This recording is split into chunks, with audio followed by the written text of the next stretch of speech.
9 wickets, crushing defeat. India finally beat South Africa. ODI series done 2-1. This was a very, very close series, right? Not what we expected. Let's get into it. Let's do a quick review and see what exactly happened. I've got some points, so I'm going to refer down at the points. So India finally wins the toss. Rahul said when he came back after the toss, the whole team was smiling at him because after 21 matches, that is ridiculous. I don't know if this is some kind of a record, but India has lost 21 in a row tosses. So finally, India wins the toss and elects to bowl. Yeah, India bowled first, right? So India elects to bowl because there was a little bit of dew, which was expected. And then, of course, it was a great toss to win, great match to win, absolute crushing defeat. This is actually the India I saw in the Champions Trophy and Asia Cup. Very dominating, like no team was really close. That was kind of the performance. But it came after a while, right? Because we went to Australia, we lost the ODI series, and then we won the T20, but the T20 was really, 2 matches were washout and 1 match was kind of reduced. So it was really not a fair introspection of what the match actually was, right? Because yeah, India did win 2-1 in Australia. And then, of course, the big humiliating defeat against South Africa in the Test series, that will haunt the Indian team, Indian management, Indian fans, Indian cricketers, I think for quite a long time.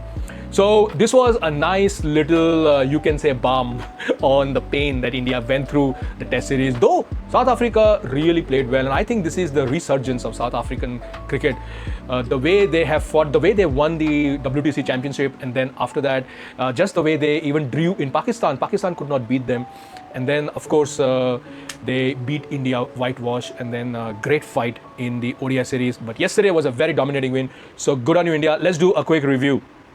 So South Africa reached 270. At one stage, they did look like they're going to go to 350 plus. But some great bowling, and we will discuss that a little bit later. And yeah, great bowling by the Indian team to actually get them back. Because I think South Africa was like 160, 170 for 2 wickets only. So they should have really, taken the match to the next level. But anyways, good bowling by India. Quinton de Kock scored a century. Now he becomes the only player in the history of Indian cricket who has scored 7 centuries, the cricketer who is the most successful against India. And I think because he plays in India a lot. So he knows the conditions very well. He has changed the IPL teams, I think, like few times already. And he also has a great relationship with a lot of Indian players. So he knows them. He knows their strengths, he knows their weaknesses. So yeah, he was a nemesis again and he scored 106. If he would have been out, I think South Africa would have really struggled to even go past 200. So that was that. And then our Prasidh Krishna, again, one of the bowlers that I am not personally a big fan of. The first 2 overs, I think he got smacked for like 30 runs, 35 runs. And then he makes a comeback and takes a few wickets in the end and, kind of stems the flow of the run. And then, of course, Kuldeep Yadav, obviously X-factor bowler. How many times he has done it for India? I can't even count it anymore. So, yeah, he took 4 wickets. Prasidh also ended up with 4 wickets. But it was really these 2 bowlers who brought India into the game again. India's chase was absolutely awesome. Rohit Sharma and Jaiswal, they put on, I think, 150 odd partnership, which was 130 or 150 odd partnership. Rohit Sharma scored 75. It was a very breezy innings. It did not feel like he was really making any effort. Everything was just flowing, right? I don't know why he got out. He should have scored a century, but it was a bit unfortunate. Jaiswal, maiden century, good on him. There is one thing that I want to discuss is every time I've seen this for a very long time in Indian cricket, right? Every time a player's neck is on the chopping block, somehow they will deliver. And then for the next few series, sometimes few years, their position is fixed because of that one. And this I have seen from the times of Sachin Tendulkar, that era. And the guy who comes to my mind is Lakshman. He was one of those guys, he would never play. Okay, whenever you needed him, gone.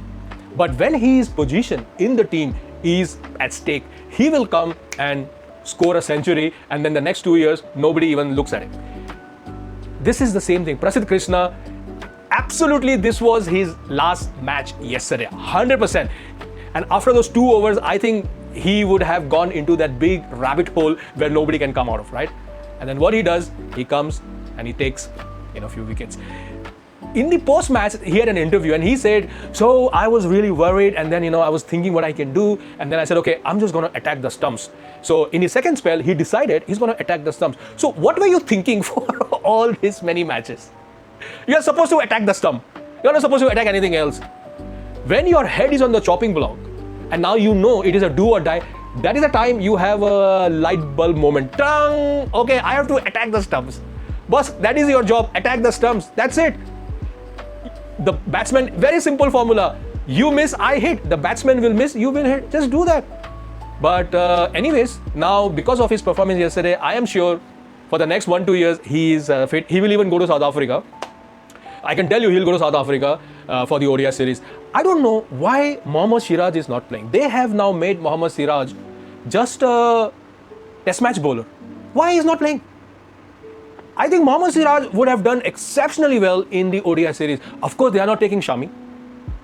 So I just don't understand that when you have such great experienced bowlers, why are you not taking... When Bumrah is not going to play ODI, we already know he's going to be rested, he's going to play T20. You are playing with Harshit Rana there, you are playing with... Yeah, you can play one new bowler and play one experienced bowler. So I'm not getting the thinking behind it, but yeah, Gautam Gambhir, you are great. So basically, India finished the whole match just losing 1 wicket of Rohit Sharma. Kohli, he comes and he smashes. I mean, this series we saw the real vintage Kohli, right? Like we have not seen Kohli like that. So yeah, Kohli looks like he's 21 years old. He's off drive. Yesterday he had this off drive, classic off drive of hitting on the up. We used to watch Sachin do that, and then of course Virat took it to the next level. And yeah, he scored first 100. 100 in Ranchi, 100 in the last match in Raipur, and then yesterday also he was scored 100. The thing is, the target got achieved, but he was on the course to get 100. So very, very deservedly he wins the man of the series. Again, I said in my last video, yes, we want him to go to ODI World Cup in South Africa. Guys, it is still 2 years away. I feel he should retire. This is the moment, go on a high. Because 2 years is a long time, and you're gonna, his form can drop again, and then if he's out of form in South Africa, oh my God, we all, including me, we all are gonna go for his blood. We will forget this. We're gonna forget this South Africa series. We're gonna forget he scored century, and then not out, 60, 70 runs. We're gonna forget that. We are gonna go for his blood in South Africa because of the expectation that he carries, right?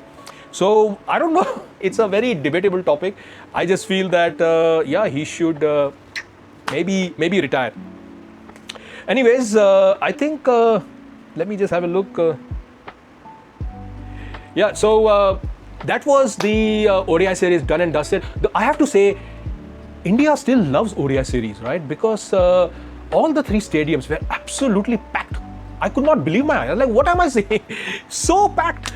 So good on you, India, to follow ODI series, making sure you show up at the stadium. And I don't think ODI series is going anywhere. It has its charm. It has its, it has its flavor.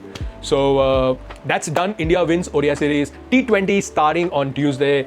Exciting. It's a 5 T20 series. So everybody's waiting for Abhishek Sharma to come, and so am I. And it's going to be exciting. T20 always are. Hardik Pandya will be back. Jasprit Bumrah will be back.